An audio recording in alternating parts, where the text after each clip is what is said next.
Hello दोस्तों, मैं हूं अनूप और आप सब लोग देख रहे हैं ग्लोबल कॉन्फ्लिक्ट। दोस्तों, हाल ही के समय में दुनिया में जो भी हो रहा है ये और कुछ नहीं बल्कि आर्थिक और सामरिक दृष्टि में अपने आप को कितना मजबूत दिखाया जाए इसका एक प्रदर्शनी है। और चाइना की तरफ से इस पूरा खेल को रचा गया है ताकि चाइना अपने आप को एक इकोनॉमिकल और मिलिट्री सुपर पावर दिखा पाए। पर क्या चाइना सच में एक इकोनॉमिकल और मिलिट्री सुपर पावर है? वैसे अगर देखें तो चाइना बीते 2 दशकों से अपने आप को एक मिलिट्री और इकोनॉमिक सुपर पावर दिखाने का कोशिश कर रहा है। पर इस 2 दशकों में चाइना द्वारा ऐसा बहुत सारे काम किया गया है जो साफ साफ साबित करता है कि चाइना इकोनॉमिकली और मिलिट्रीली एक बड़ा पावर तो है, लेकिन उसे सुपर पावर कहना बिल्कुल सही नहीं होगा। दोस्तों, आज के वीडियो में हम डिस्कस करेंगे कि क्यों चाइना को एक मिलिट्री और इकोनॉमिकल सुपर पावर का खिताब देना सही नहीं होगा और इसके पीछे क्या रीजन है उसके बारे में भी आपको बताऊंगा। दोस्तों, चलिए सबसे पहले चाइना का मिलिट्री क्षमता के बारे में जानते हैं। वैसे अगर देखें तो ऑब्वियसली चाइना को एक बड़ा मिलिट्री पावर कहा जा सकता है क्योंकि चाइना के पास एक बड़ा आर्मी, बड़े संख्या में नेवी के जहाज और एयरक्राफ्ट भी है। पर क्या आपको पता है कि चाइना जितना भी इक्विपमेंट इस्तेमाल करता है उनमें से ज्यादातर इक्विपमेंट दूसरे देशों से खरीदा हुआ इक्विपमेंट है। अपने आप को सुपर पावर बताने के लिए चाइना की तरफ से स्टेल्थ एयरक्राफ्ट को भी डेवलप किया जा रहा है, लेकिन क्या आपको पता है कि इन स्टेल्थ एयरक्राफ्टों में इस्तेमाल होने वाला ज्यादातर इक्विपमेंट चाइना रशिया से इम्पोर्ट किया है। इवन चाइना द्वारा अब तक अपने खुद के जेट इंजन को बनाने में भी सक्षमता हासिल नहीं हुआ। चाइना अपने stealth 5th generation fighter aircraft J-20 में रशिया द्वारा डेवलप किया हुआ AL-31 इंजनों का ही इस्तेमाल करता है। इवन अगर चाइना का 5th जनरेशन फाइटर एयरक्राफ्ट इतना ही बेहतरीन है तो ऐसा क्या कारण है जो चाइना द्वारा रशिया से 4++ जनरेशन का सुखोई 35 एयरक्राफ्टों को खरीदा गया? चाइना अपने ही दम पे 4th जनरेशन के फाइटर एयरक्राफ्ट बनाने का भी दावा करता है, लेकिन अभी भी रशिया से फाइटर एयरक्राफ्टों को धड़ल्ले से खरीद रहा है, चाहे चाइनीज ट्रेनिंग एयरक्राफ्ट हो या फिर फाइटर एयरक्राफ्ट या फिर 5th जनरेशन फाइटर एयरक्राफ्ट के कंपोनेंट। हर एक चीज चाइना में रशिया से आता है। मतलब चाइना के पास अब तक खुद के दम पे अलग से पूरी 100% इंडिजिनियस टेक्नोलॉजी से अपने फाइटर एयरक्राफ्टों को बनाने का क्षमता नहीं है। दोस्तों, दुनिया में ऐसे कुछ गिने चुने देश है जो 100% खुद के ही दम पे फाइटर एयरक्राफ्ट बना सकते हैं, जिनमें रशिया, अमेरिका,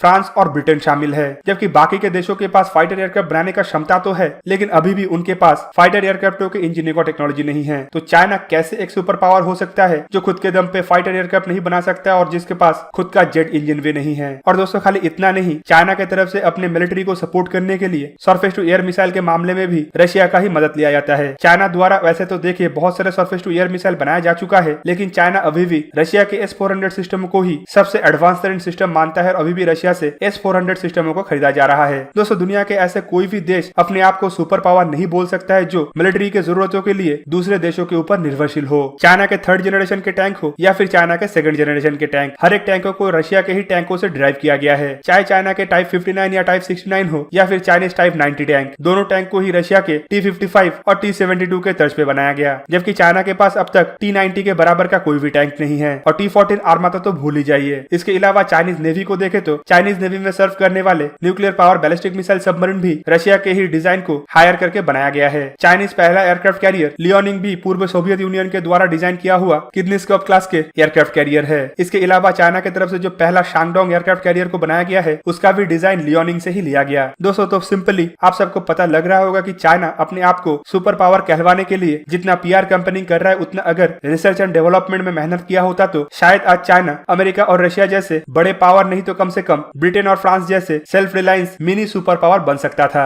वहीं पे अगर चाइना का इकोनॉमी को भी देखे तो आप सबको पता ही लग गया होगा कि चाइना का इकोनॉमी कितना हद तक दूसरे देशों के ऊपर डिपेंड करता है। चाइना का अगर कुल इकोनॉमी को देखे तो ये असल में एक प्रोडक्शन बेस्ड इकोनॉमी है। 1990s से सस्ता लेबर के चक्कर में वेस्टर्न देशों की तरफ से जब अपने फैक्ट्रीज को चाइना में शिफ्ट किया गया तब से ही चाइना का इकोनॉमी ग्रोथ करना शुरू हुआ। इससे पहले चाइना का इकोनॉमी का नामो निशान टॉप 10 कंट्रियों में भी नहीं था। दोस्तों, चाइना से बड़ा इकोनॉमी तो जापान की इकोनॉमी को माना जाता है क्योंकि टेक्नोलॉजिकली एडवांस देश होने के साथ साथ जापान के पास इतना क्षमता है कि अपने फैक्ट्री को कहीं पे भी लगा के वो रेवेन्यू जनरेट कर पाए। पर अगर चाइना से बाकी देशों के फैक्ट्री किसी और देश में शिफ्ट हो जाता है तो चाइना का प्रोडक्शन कहाँ जाएगा? चाइना क्या प्रोड्यूस करेगा और क्या सप्लाई करेगा? तब चाइना का इकोनॉमी क्या एक सुपर पावर की इकोनॉमी के कैटेगरी में आ भी पाएगा? तो कुल मिला के चाइना अपने आप को दूसरे देशों के फैक्ट्रियों के बलबूते पे इकोनॉमिक सुपर पावर बनाने का कोशिश कर रहा था और वही फैक्ट्रियों से कमाया हुआ पैसे से रशियन हथियार खरीद के और रशिया के टेक्नोलॉजी को कॉपी करके अपने आप को मिलिट्री सुपर पावर बनाने का भी कोशिश कर रहा था। दोस्तों, खाली इतना नहीं, चाइना को पहले से ही पता चल गया था कि चाइना का इकोनॉमिक दबदबा